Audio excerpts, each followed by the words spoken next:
Star Wars, one of the greatest stories ever told, but also one that can be pretty hard to follow if you don't know where to start. But worry not, young Padawan, you've come to the right place. This is the Padawan Files, where the galaxy isn't so far, far away. Today, I'm going to show you exactly where to start watching Star Wars in 2025.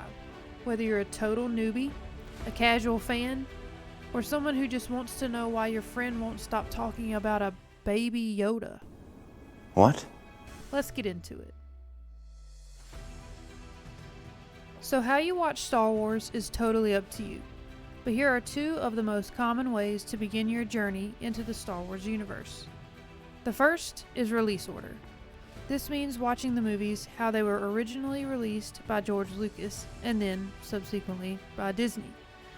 Watching in release order lets you experience the story the way fans did when Star Wars first hit theaters in 1977. This order preserves iconic plot twists and maintains the surprise of key reveals like who Darth Vader really is. The second way is chronological order. Watching Star Wars chronologically means watching the story as it unfolds in the Star Wars universe timeline, not by the release dates. This method helps you to understand the characters, the politics, and the lore as they develop naturally across generations. So first, let's start with release order. To understand the release order of the movies, you'll first have to understand how they're divided up. This is for the main 9 movies only. We'll get to the TV shows and other movies later. We're going to break this down into each trilogy. First is the original trilogy, which consists of the first 3 movies released by George Lucas starting in 1977 with Episode 4, A New Hope, followed by Episode 5, The Empire Strikes Back, and then Episode 6, Return of the Jedi. Next, we have the prequel trilogy. The prequel trilogy are the movies that came before Episode 4, 5, and 6 in the storyline, and is the second set of movies released by George Lucas, starting in 1999 with Episode 1, The Phantom Menace, followed by Episode 2, Attack of the Clones, and then Episode 3, Revenge of the Sith. Finally is the sequel trilogy. These movies were released after the Star Wars franchise was sold to Disney in 2012. And the first movie they released was Episode 7, The Force Awakens, in 2015. This was then followed by Episode 8, The Last Jedi, and then Episode 9, The Rise of Skywalker.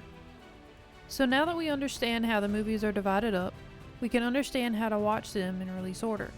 You'll first start with the original trilogy, which introduces you to the galaxy as a whole. Then you'll move on to the prequel trilogy, which will explain the backstory of Darth Vader, Obi-Wan, and other characters, as well as introduce you to new characters that are important to the story. You'll finish up with a sequel trilogy, which takes place around 30 years after Return of the Jedi, the last movie in the original trilogy. From there, you can start watching the other movies and TV shows that don't fall into these main 9 movies. The ones listed here do not need to be watched in any particular order, but they do fall into various parts of the story timeline, so make sure you understand where they fall into the story so that everything makes sense. I'll make a more detailed video explaining the timeline, so make sure you're subscribed. Now let's move on to the chronological order.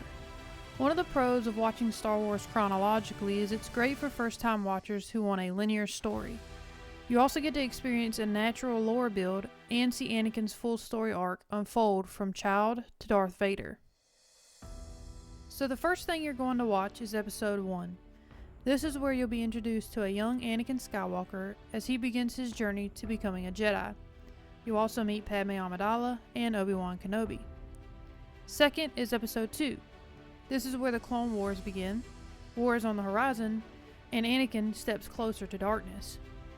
Third is the animated series, The Clone Wars. This follows Anakin, Obi-Wan, and Ahsoka Tano during the heart of the Clone Wars.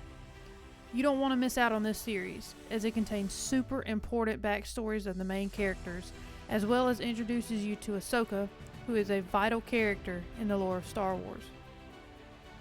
Fourth is Episode 3, Revenge of the Sith. This is where you'll see Anakin's true struggles with the dark side, and also see the Republic start to crumble. Fifth is The Bad Batch, which is another animated series. This follows a group of rogue clone soldiers after the events of Episode 3. The sixth one to watch is Solo, A Star Wars Story. This will explain the backstory of Han Solo and Chewbacca, and how Han was able to acquire the Millennium Falcon. 7th is Obi-Wan Kenobi, the series. This follows Obi-Wan 10 years after Episode 3 as he is in hiding and dealing with his past, and Darth Vader. Number 8 is Andor, which focuses on Cassian Andor's rise in the Rebellion, and is a prequel to Rogue One. 9 is Star Wars Rebels, an animated series set before the original trilogy and introduces Ezra Bridger and Thrawn. At 10, we have Rogue One, a Star Wars story. This is a gritty war movie about hope and gives more insight into the rebellion. It also leads directly into Episode 4, A New Hope. Speaking of Episode 4, it sits at number 11 and follows the rise of Luke Skywalker and the fall of the Death Star. Number 12 is Episode 5, The Empire Strikes Back, where the rebellion is beginning to suffer. Luke finds Yoda and begins his training, and a huge twist about Luke is revealed. At number 13 is Episode 6, Return of the Jedi. The final battle against the Empire is in full force, and Luke fights to save his friends and put an end to the Empire's rule once and for all. 14th is the TV series The Mandalorian. It is set 5 years after Episode 6, and it follows Din Djarin on his unlikely pairing with Grogu, aka Baby Yoda. At number 15 is the Book of Boba Fett. It is a side story of The Mandalorian and follows Boba as he fights to claim Jabba's throne. 16 is Ahsoka. This live-action series continues the storylines of Ahsoka, Ezra, and others from Star Wars Rebels, and also ties into future events. 17th is Episode 7, The Force Awakens. A new generation rises around 30 years after Episode 6, and Rey, Finn, and Kylo Ren's stories begin to intertwine. At number 18 is Episode 8, The Last Jedi. Rey begins her training with Luke Skywalker, while Kylo Ren begins to reshape the galaxy. And finally, at number 19, we have Episode 9, The Rise of Skywalker. The saga finally comes to an end, for now at least, and Rey faces Palpatine to discover who she really is. Lastly, I'm going to throw in some tips and tricks that might help you along your journey.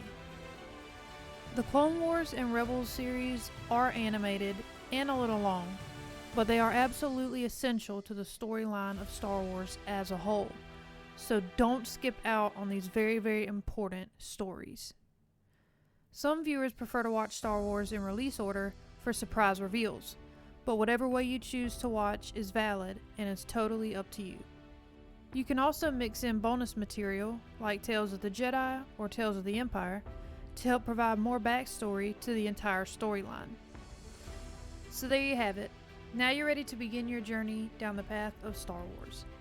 Whether you're just beginning your journey through the galaxy or brushing up on your lore, remember, every Jedi starts somewhere, and I hope you enjoy it as much as I do. If you found this video helpful, give it a thumbs up, and don't forget to subscribe and hit the bell to get notified about future uploads. And if you have any questions or want to suggest a topic, drop it in the comments below. Until next time, thank you for watching, young Padawans, and may the Force be with you. This has been the Padawan Files.